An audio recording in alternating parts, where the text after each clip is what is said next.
at 9:05, he sends a message to me that says, "Dude." Now, I don't think I ever called my dad dude, but that's okay. He said, "Dude, a plane just hit, or just flew into the World Trade Center. And as they were filming it, another one hit." I said, "No." He said, "Yeah, it's on the news right now." So I'm perplexed. I said, "Is it a private plane?" He says, "No, it's a large plane. They don't know yet." I said, "Did you say 2 planes?" And he said, "Oh man, they showed the plane hit." And they said 2 planes, yeah, and they said as they were putting it on the news, the second hit. They said it could be terrorism. 737 they said it could be.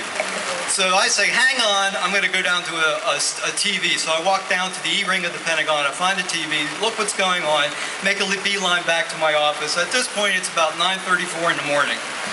Three minutes before the plane hits. I send him a message, I said, "I saw it, unbelievable." And he said, "Isn't that crazy that at 9:34, 3 minutes before the plane hits, I send a message to him that still brings chills up my spine when I read it." I say, "I hope the Pentagon's not on the list." He says, "Yeah, that's true. Sounds like capitalistic buildings, New York Stock Exchange, etc." So it's 9:37. I'm sitting at my desk, and I feel this explosion. I feel the concussion. And you have to understand where my office was at the time. I was on the inside ring of the Pentagon, the A ring. The Flight 77 flew into the outside ring, the E ring, and penetrated into about the middle of the building, the C ring of the building.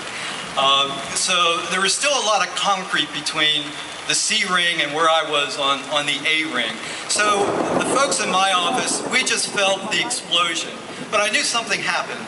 I get up out of my desk, I walk over out the hallway and into the inside corridor of or the inside courtyard of the Pentagon.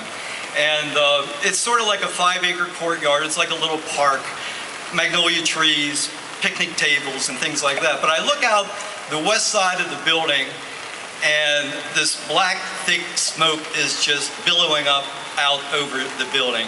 At that point I realized that the Pentagon was struck. I make my way back into the building, walk down the hallway. At this point I smell the jet fuel, I smell the smoke. In the far distance you hear someone shouting for a medic. At that point my objective is to get a message to Matt to let him know that I'm okay, because in a few minutes he and my wife are going to know that the Pentagon got hit. So I went back to my desk and I shot him a message at 9:39 and I said, "The Pentagon just got hit, really." I said, "I gotta go." And so he sends a message back and he says, "Okay, well, I don't think you realize the magnitude of the situation at that point." So I said, "Tell Mom I'm okay." He says, "Okay, are you serious?" And at this point I'm using capital letters and exclamation marks, and I'm saying, "Yes, we're evacuating the building, really." So he says, "Go, get out."